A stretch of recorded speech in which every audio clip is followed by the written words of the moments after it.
When I noticed my wife starting to smile at her phone screen in a way she hadn't smiled at me in a long time, I understood. Something had changed forever.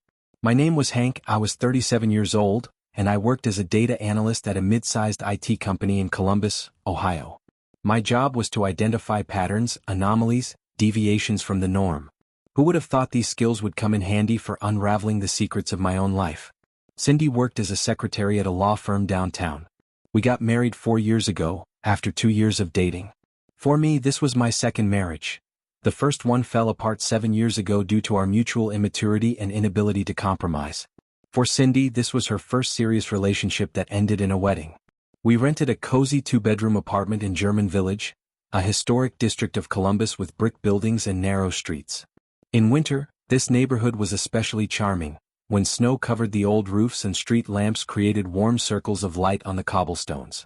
January 2025 started as an ordinary month. I commuted to work, spent 8 to 9 hours at the computer, analyzing data arrays for clients. Cindy also kept to her schedule, 9 to 5 at the office, then home. But something changed in the air of our apartment. At first, it was little things. Cindy started staying late after work more often, citing extra tasks from her boss. She began sharing less about her day. When I asked how things were, she would answer briefly, "Fine, same as always, nothing special." Her phone always lay face down. She took it with her even to the bathroom. But what alarmed me most was something else: the emotional distance. Before, we discussed everything, from political news to what pizza to order for dinner. Now Cindy seemed to be behind a glass wall. She was there physically but absent mentally. The change was gradual but undeniable. Our conversations became shorter, more superficial. The laughter that used to fill our apartment became rare, forced. When we watched TV together, she would be scrolling through her phone, barely paying attention to the show we were supposedly enjoying together. Our intimate life, once passionate and frequent, had dwindled to almost nothing. When I tried to initiate closeness, she would claim exhaustion, headaches, or simply turn away without explanation. I told myself it was just a phase. Every marriage goes through rough patches, right? Maybe she was stressed at work. Maybe I was being paranoid. But the analyst in me couldn't ignore the data points accumulating like evidence in an invisible case file. In February, she announced she was going on a girls' trip to Bermuda with her friends. A week by the ocean, cocktails, relaxation. I didn't object. Everyone has the right to a vacation. But something bothered me. Maybe the intuition of a data analyst, maybe just male intuition. The week before her trip, I noticed more changes. She bought new clothes, expensive lingerie, dresses I'd never seen her wear for me. She went to the salon for a full beauty treatment. Hair, nails, even a spray tan. When I commented on how good she looked, she smiled nervously and said it was just for the girls, we want to look nice in photos. One evening, when Cindy fell asleep after a glass of wine, I did something I'd never done before. I took her phone. I knew the code, she'd never changed it. My hands trembled as I opened Telegram. There, among the usual chats with girlfriends and group discussions about TV series, I saw a conversation with a contact labeled S. The messages were intimate. Not overtly sexual, but enough to understand, this wasn't just a friend. Can't wait for our trip, you always know how to make me laugh. Thought about you all day today. My heart stopped somewhere between my ribs. The conversation went back months. 9 months to be precise. It started innocently enough. Thanks for helping me find my phone. You're so sweet. Would love to grab coffee sometime. Then it escalated. Compliments became flirtations. Flirtations became plans. Plans became meetings. And meetings became something more. I could have confronted her right then. Woken her up, shown her the phone, started a fight. But the analyst in me won. I needed data. Facts. Evidence. I opened the settings and did something she would never notice. I set up automatic forwarding of her Telegram location to my account. Then I deleted all traces of this operation from her phone. The next 3 weeks I lived in 2 realities. In the first, I was ordinary Hank, going to work, cooking dinner, watching TV series with my wife. In the second, I was a detective of my own life, checking the map with Cindy's locations every evening. At first, everything looked normal: work, gym, supermarket, our apartment. But then an anomaly appeared. Every Tuesday and Friday, her geolocation showed an address in the northern part of Columbus, about 15 minutes drive from our house. An apartment. She would spend 2 to 3 hours there, then return home. I checked the address in public databases. The apartment was rented in the name of Sebastian Torres. A quick search on social networks yielded results. Sebastian worked as a security inspector at Easton Town Center Mall. 31 years old, unmarried, photos from the gym and football matches. His profile painted a picture. A guy who worked out regularly, posted motivational quotes about grinding and staying focused, shared pictures of his modest apartment decorated with sports memorabilia and gaming equipment. He had a small circle of friends, mostly other security personnel and gym buddies. Nothing in his profile suggested he was the type to pursue married women, but then again, people rarely advertised their moral failings on social media. Now I needed more information. I started checking our joint bank accounts. Cindy always said I was better at understanding finances, so I controlled the budget. And here I found a real treasure trove of evidence. Over the past 9 months, $19,000 had disappeared from the joint account. Small amounts, $200 here, $300 there, sometimes $500. Hotels, restaurants, online transfer to some account, men's clothing stores, concert tickets, and the biggest advance payment for a hotel in Bermuda. Not for a group of girlfriends, for 2 people. The pattern was clear once I started looking. Every Tuesday and Friday, the days she visited Sebastian's apartment, there were charges at nearby restaurants. Intimate little bistros, wine bars, the kind of places you take someone you're trying to impress. There were charges at a jewelry store, a men's watch, expensive. Charges at a sporting goods store, hiking gear for 2. Even charges at a luxury hotel in downtown Columbus, on nights when she claimed to be working late. I printed all the statements, took screenshots, saved them to cloud storage. Then I opened a new account at a credit union in my name and transferred $28,000 there. My savings that hadn't yet melted away financing someone else's romance. Cindy left for Bermuda in mid-February. She kissed me goodbye at the door, said she would miss me. I smiled and waved her off. And then I sat down at the computer and methodically began to destroy the life of Sebastian Torres. First, I gathered all information about him. Social networks, work profiles, reviews. Then I created an anonymous email address and wrote a detailed letter to the management of Easton Town Center. In the letter, I described how their security inspector used his workplace to meet women, how he exchanged numbers with one of the visitors under the guise of helping search for a lost phone, and how this grew into a romantic relationship. I added dates, times, screenshots of locations. The letter was carefully crafted. I made sure to include just enough detail to be credible, but not so much that it would seem obsessive or unhinged. I mentioned specific dates when Sebastian was logged as being on duty, but his attention was clearly elsewhere. I noted how he had been seen on security cameras spending extended periods talking to one particular woman, my wife, instead of monitoring the mall for actual security threats. Then I went to all possible review sites about the shopping center and left several detailed comments about a dangerous security worker who is more interested in female shoppers than in visitor safety. Nothing overtly false, just hints that sowed doubt. Don't forget to subscribe to this channel and click like if you enjoy this story. I always read your comments and analyze which stories you like best so that I can create better stories. Thank you. I will continue the story. Cindy returned from Bermuda tanned and happy. She showed photos from the beach, talked about cocktails and sunsets. I looked at these photos and saw what she didn't intend to show: the reflection of a man's hand in one shot, 2 glasses on a table in another, too happy a smile for a girl's trip. One photo in particular caught my attention. It was a sunset shot, supposedly taken by one of her girlfriends. But in the corner of the image, barely visible, was the shadow of someone standing behind her. Someone tall, masculine. And her expression in that photo, the way her eyes were bright with genuine joy, the way her smile reached all the way to those eyes, that was a look I hadn't seen directed at me in months. How were the girls? I asked. Great. We had so much fun, she replied, not looking me in the eyes. I nodded and went to the kitchen to cook dinner. The time hadn't come yet. A week after her return, I called my brother Luke. He lived in a neighboring state, but we'd always been close. I told him everything. He listened silently, then said, "Bro, you need a lawyer. And not just any lawyer." Luke gave me the contact of his acquaintance, Paris, a divorce attorney. I met with her the next day. Paris was a woman of about 50, with gray hair and a penetrating gaze. "Do you have evidence?" she asked after I laid out the situation. I showed her everything: screenshots of geolocations, bank statements, photos from Bermuda.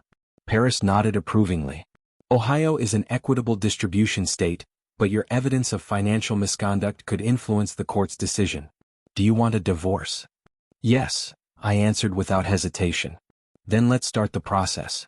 I didn't confront Cindy immediately. First, I wanted to gather the last fragments of the mosaic. One evening, when she again went to Sebastian under the pretext of a meeting at the office, I drove to Easton Town Center, just to walk around to see. Sebastian no longer worked there. A sign at his former workplace announced a temporary vacancy. I smiled. The first part of the plan had worked. At home, Cindy was nervous. She checked her phone more often, drove to a friend's more frequently. Something in her relationship with Sebastian had gone wrong, but I didn't know what exactly. Not yet. I later learned through my own investigation that Sebastian had been fired 2 weeks after my anonymous complaint. The mall management had launched an internal investigation, reviewed security camera footage, and found multiple instances of him neglecting his duties. The final straw was discovering he'd been using the security office for personal calls and had even brought outside visitors, including Cindy, into restricted areas. In mid-March, I asked my sister Julia to come visit us for the weekend. She lives in Cincinnati, less than 2 hours' drive. Julia had always been perceptive. She immediately sensed the tension between me and Cindy. "What's going on?" she asked when we were alone. I told her. Julia hugged me and was silent for a long time. "You deserve better, Hank. What are you going to do? End this. Properly." On Sunday evening, when Julia had already left and Cindy was watching TV, I sat down next to her and said, "We need to talk." She turned around and I saw fear in her eyes. She knew. On some level, she always knew this couldn't last forever. "About what?" Her voice trembled almost imperceptibly. "About Sebastian." Silence. A long, heavy silence that filled the entire apartment. I don't know what you're talking about," she started, but I raised my hand. "Don't. I know everything. Easton Town Center, 9 months ago, lost phone. His apartment in the north of the city, Tuesdays and Fridays. Bermuda Islands. $19,000 from our joint account." Her face first turned red, then pale. "How did you?" "I'm a data analyst, Cindy. I find patterns. It's my job." She cried. Real tears flowed down her cheeks, but I felt no sympathy. Only emptiness. "I'm sorry, Hank. I'm so sorry. I didn't want to, it just happened." "Nothing just happens," I interrupted. "You made choices. Every day for 9 months you chose him instead of me. Chose lies instead of truth. You don't understand. You're always at work, always at the computer." I felt lonely. Her voice rose, defensive and desperate. She stood up, gesturing wildly as she spoke. "Do you know how many nights I sat here alone, waiting for you to come home? How many times I tried to talk to you about us, about how I was feeling, and you just nodded while staring at your laptop? I needed someone who saw me, who made me feel alive again. Then you should have talked to me. Gone to therapy. Anything except betrayal. I tried to talk to you. You never listened. You were always too busy with your data, your patterns, your work. Sebastian made me feel special, made me feel like I mattered." She wiped away tears, smudging her mascara. "And now what? Now divorce. My lawyer is already preparing the documents. Hank, please give me another chance. I'll end it with Sebastian. We can start over." I shook my head. "Too late. Trust is destroyed. And without trust, there's no marriage." She grabbed my hand. "There's something else you need to know." Something in her voice made me alert. "I'm pregnant." The world stopped for a moment. Of all the possible things I expected to hear, this was the least expected. "Sebastian's," she added quietly. 10 weeks. I pulled my hand away as if she had burned me. "God. I found out a month ago. Told Sebastian. He disappeared, Hank. Ran away. Doesn't answer calls, moved out of his apartment. I don't know where he is." Suddenly everything fell into place. Cindy's nervousness, more frequent trips to a friend's. She was looking for Sebastian. And he disappeared because he didn't want responsibility for a child. The irony wasn't lost on me. The man she'd risked everything for, the man she'd spent $19,000 on, the man she'd lied to me about for 9 months, he'd abandoned her the moment real consequences appeared. And now she was here, pregnant with his child, begging me for another chance.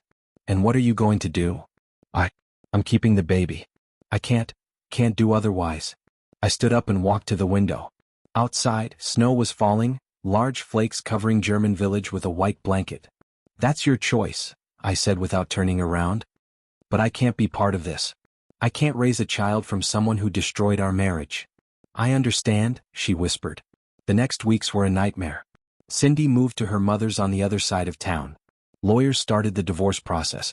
Paris secured compensation in the amount of $9,500 for Cindy's financial misconduct, half of what she had spent on the affair. But I didn't stop there. I anonymously sent information to the law firm where Cindy worked. A detailed report on how she used work time to plan personal trips, how she made personal calls during work hours, how she used the office printer to print tickets to Bermuda. The report was thorough.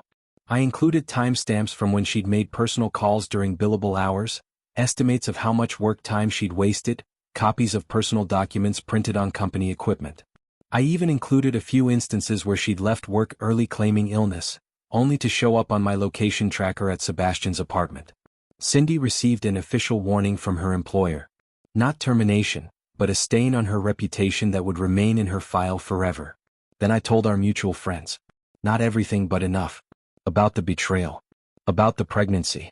About how Sebastian ran away. The reaction was predictable. Most supported me. Cindy found herself in social isolation. Our friend circle had been built mostly through me, colleagues from work, friends from college, neighbors from German village. When the news spread, the response was swift. Dinner invitations dried up. Group chats went quiet when she posted. The couple we used to hang out with every other weekend suddenly had excuses every time she reached out. Luke came to visit me every weekend. Julia called every day. They helped me pack things, look for a new apartment, just be there. How are you holding up? Luke asked one evening over beer. I don't know. Sometimes I'm angry. Sometimes I'm just sad. Sometimes I even feel relief. Relief? Yes, because now I know the truth. Now I can move forward. In April, the divorce was finalized. We divided property equally. That's how the law works in Ohio. We sold the apartment. I got my half plus compensation. I found new housing in the Short North District, a modern one-bedroom apartment with a view of the city. The last time I saw Cindy was at the final court hearing.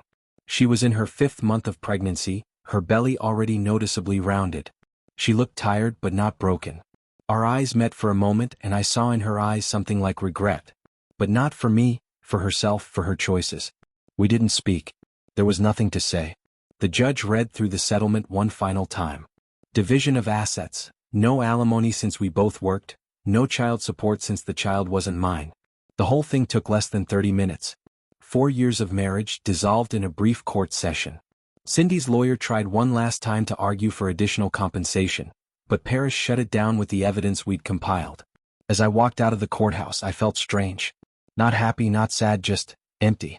Like closing a book you'd been reading for years, not quite sure how you felt about the ending. Life continued. I returned to work with new energy. My bosses noticed increased productivity and offered a promotion. I started going to the gym, renewed old friendships, signed up for programming courses. The promotion came with a significant raise and a new title, Senior Data Analyst. My boss pulled me aside and said, "Whatever you're doing differently, keep doing it. Your work has never been sharper." If he only knew that my newfound focus came from channeling pain into productivity. Luke introduced me to his colleague Amy. We started dating casually, just coffee, walks, conversations. Nothing serious, but it was pleasant. A reminder that life doesn't end after divorce. Amy was different from Cindy in almost every way. Where Cindy had been reserved and increasingly secretive, Amy was open and straightforward. She worked as a graphic designer, had her own apartment, her own life. She didn't need me to complete her. She just enjoyed my company. And I enjoyed hers. In July, Julia informed me that Cindy had given birth to a girl. I didn't ask for details. It was no longer part of my life. One evening, as I sat on the balcony of my new apartment with a glass of wine, my phone rang. A known number. "Hello, Hank? It's Patrick." Patrick was the lawyer who had worked with Paris on my divorce. "Hi, Patrick. Did something happen?" "Not exactly. Just wanted to let you know, Sebastian Torres has surfaced. He's filed with the court to establish paternity and is demanding parental rights." I almost dropped my glass. "What?" "Yes. Seems he thought it over and decided he wants to be part of the child's life. Cindy's not too happy about it." I smiled. The irony of the situation was almost poetic. Sebastian ran from responsibility, and now he's coming back, perhaps with guilt, perhaps for other reasons. And Cindy, who lost everything for him, now has to share the child with the person who abandoned her. "Thanks for the information, Patrick." "No problem. How are you?" "Better. Much better." After the conversation, I sat for a long time looking at the city lights. Somewhere out there, in this mosaic of lights, Cindy lived with her daughter. Somewhere out there, Sebastian wandered, trying to correct his mistakes. And I was here in my new apartment with a new job, new possibilities. The marriage I thought would last forever fell apart in 9 months. But in the ruins I found something valuable, myself. My strength. My ability to stand up and move forward. My previous marriage taught me that compromise is important. This marriage taught me that there are things you can't compromise on. Trust. Honesty. Respect. I finished my wine and went inside the apartment. Tomorrow was a new day. A new chapter. A new life. And somewhere in the city, Cindy was putting her daughter to sleep, Sebastian was contemplating the upcoming court hearing, and the world kept spinning, indifferent to our small human dramas. But for me, this drama was over. I was free. And that was the best feeling in the world. Months passed and I settled into my new routine. The short north apartment became more than just a place to sleep. It became my sanctuary. I decorated it with minimalist furniture, added plants, hung artwork I'd always liked but Cindy had vetoed. Every choice was mine alone, and there was liberation in that autonomy. The programming courses led to new opportunities at work. I started developing internal tools that improved our team's efficiency, and management took notice.